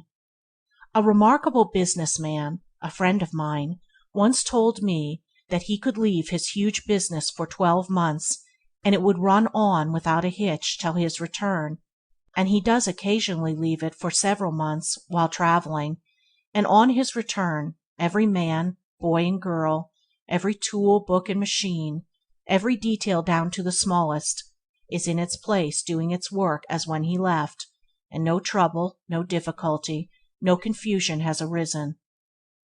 There can be no marked success part of a love of regularity and discipline, and the avoidance of friction, along with the restfulness and the efficiency of mind which spring from such regularity. People who abhor discipline, whose minds are ungoverned and anarchic, and who are careless and irregular in their thinking, their habits, and the management of their affairs, cannot be highly successful and prosperous, and they fill their lives with numerous worries, troubles, difficulties, and petty annoyances, all of which would disappear under a proper regulation of their lives. An unsystematic mind is an untrained mind, and it can no more cope with well-disciplined minds in the race of life than an untrained athlete can successfully compete with a carefully trained competitor in athletic races. The ill-disciplined mind, who thinks anything will do, rapidly falls behind the well-disciplined minds, who are convinced that only the best will do, in the strenuous race for the prizes of life, whether they be material, mental, or moral prizes. The man who, when he comes to do his work, is unable to find his tools, or balance his figures, or to find the key of his desk, or the key to his thoughts, will be struggling in his self-made toils, while his methodical neighbor will be freely and joyfully scaling the invigorating heights of successful achievement. The business man whose method is slovenly, or cumbersome, or behind the most recent developments of skilled minds, should only blame himself as his prospects are decadent, and should wake up to the necessity for more highly specialized and effective methods in his concern. He should seize upon everything, every invention and idea that will enable him to economize time and labor, and aid him in thoroughness, deliberation, and dispatch. System is the law by which everything, every organism, business, character, nation, empire, is built. By adding cell to cell, department to department, thought to thought, law to law, and colony to colony, in orderly sequence and classification, all things, concerns, and institutions grow in magnitude, and evolve to completeness. The man who is continually improving his methods is gaining in building power. It therefore behooves the business man to be resourceful and inventive in the improvement of his methods, for the builders, whether of cathedrals or characters, business or religions, are the strong ones of the earth, the protectors and pioneers of humanity. The systematic builder is a creator and preserver, while the man of disorder demolishes and destroys, and no limit can be set to the growth of a man's powers, the completeness of his character, the influence of his organization, or the extent of his business, if he but preserve intact the discipline of order, and have every detail in its place, keep every department to its special task, and tabulate and classify with such efficiency and perfection as to enable him at any moment to bring under examination or into requisition to the remotest detail in connection with his special work. In system is contained these 4 ingredients: 1. Readiness. 2. Accuracy. 3. Utility. 4. Comprehensiveness. Readiness is aliveness. It is that spirit of alertness by which a situation is immediately grasped and dealt with. The observance of system fosters and develops this spirit. The successful general must have the power of readily meeting any new and unlooked-for move on the part of the enemy. So every business man must have the readiness to deal with any unexpected development affecting his line of trade. and so also must the man of thought be able to deal with the details of any new problems which may arise. Dilatoriness is a vice that is fatal to prosperity, for it leads to incompatibility and stupidity. The men of ready hands, ready hearts, and ready brains, who know what they are doing, do it methodically, skillfully, and with smooth yet consummate dispatch, are the men who need to think little of prosperity as an end, for it comes to them whether they seek it or not. Success runs after them and knocks at their door, and they unconsciously command it by the superb excellence of their faculties and methods. Accuracy is of supreme importance in all commercial concerns and enterprises, but there can be no accuracy apart from system, and a system which is more or less imperfect will involve its originator in mistakes more or less disastrous until he improves it. Inaccuracy is one of the commonest failings, because accuracy is closely allied to self-discipline, and self-discipline, along with that glad subjection to external discipline which it involves, is an indication of high moral culture to which the majority have not yet attained. If the inaccurate man will not willingly subject himself to the discipline of his employer or instructor, but thinks he knows better, his failing can never be remedied, and he will thereby bind himself down to an inferior position if in the business world, or to imperfect knowledge if in the world of thought.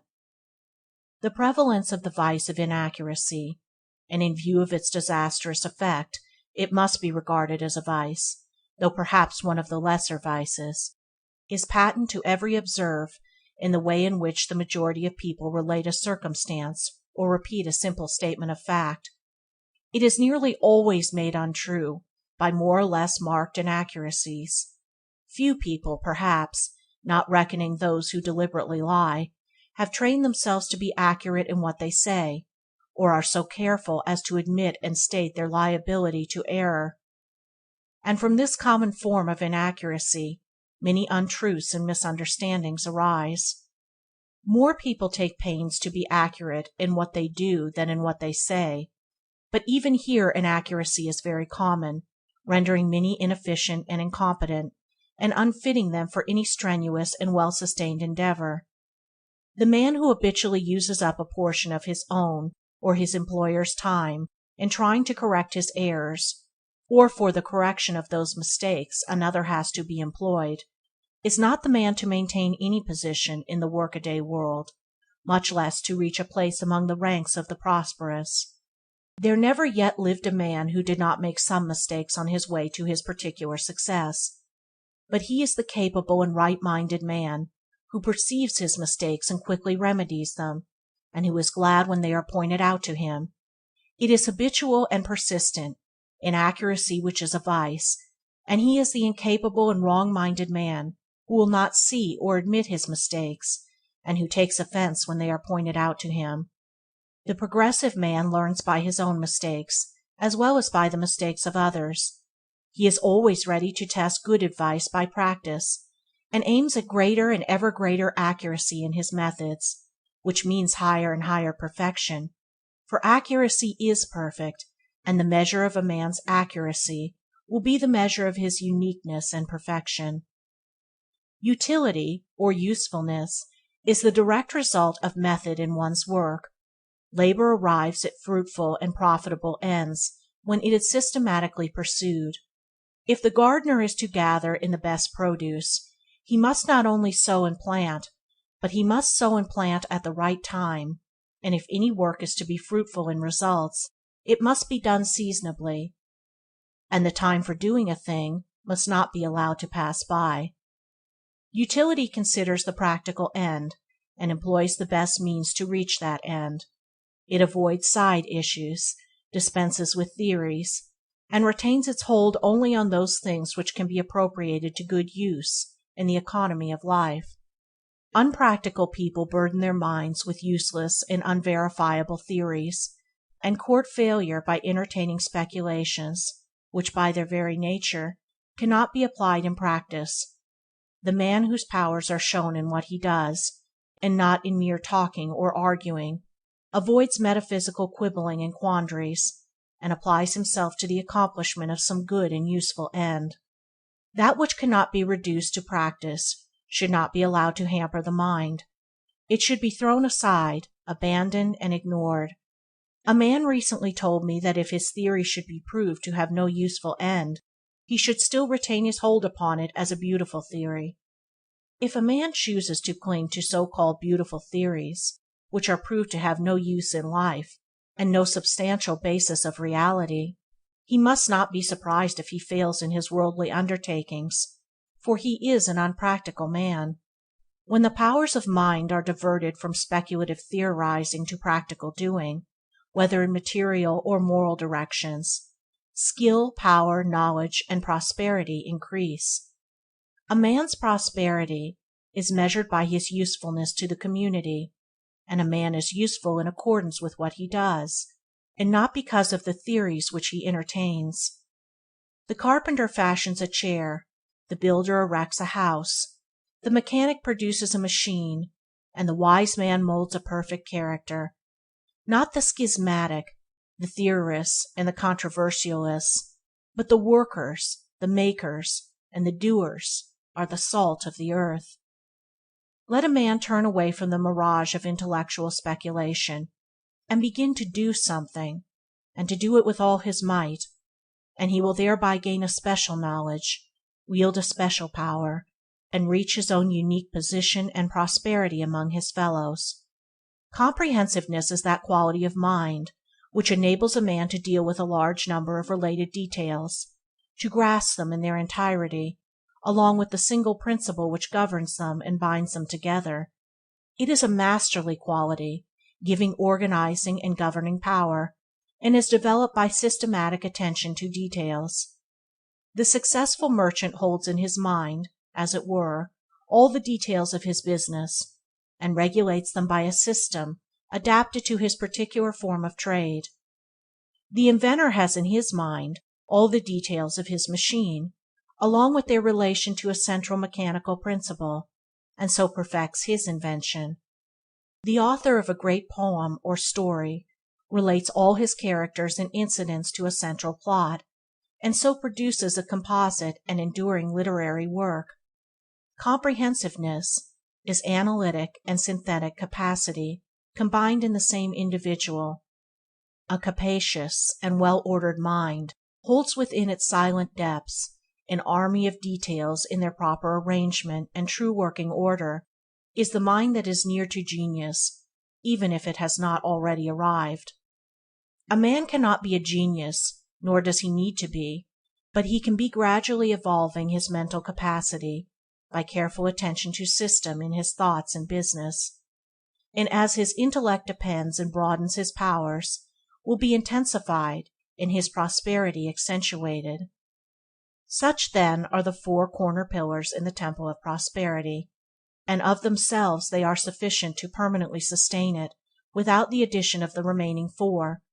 The man who perfects himself in energy, economy, integrity, and system will achieve an enduring success in the work of his life, no matter what the nature of that work may be. It is impossible for one to fail who is full of energy, who carefully economizes his time and money, and virtuously husbands his vitality, who practices unswerving integrity, and who systematizes his work by first systematizing his mind. Such a man's efforts will be rightly directed, and that, too, with concentrated power, so that they will be effective and fruitful. In addition, he will reach a manliness and an independent dignity which will unconsciously command respect and success, and will strengthen weaker ones by its very presence in their midst. Seest thou a man diligent in business? He shall stand before kings. He shall not stand before mean men, says Scripture of such a one. He will not beg or whimper or complain or cynically blame others, but will be too strong and pure and upright a man to sink himself so low. And so, standing high in the nobility and integrity of his character, he will fill a high place in the world in the estimation of men. His success will be certain, and his prosperity will endure. He will stand and not fall in the battle of life. Chapter 6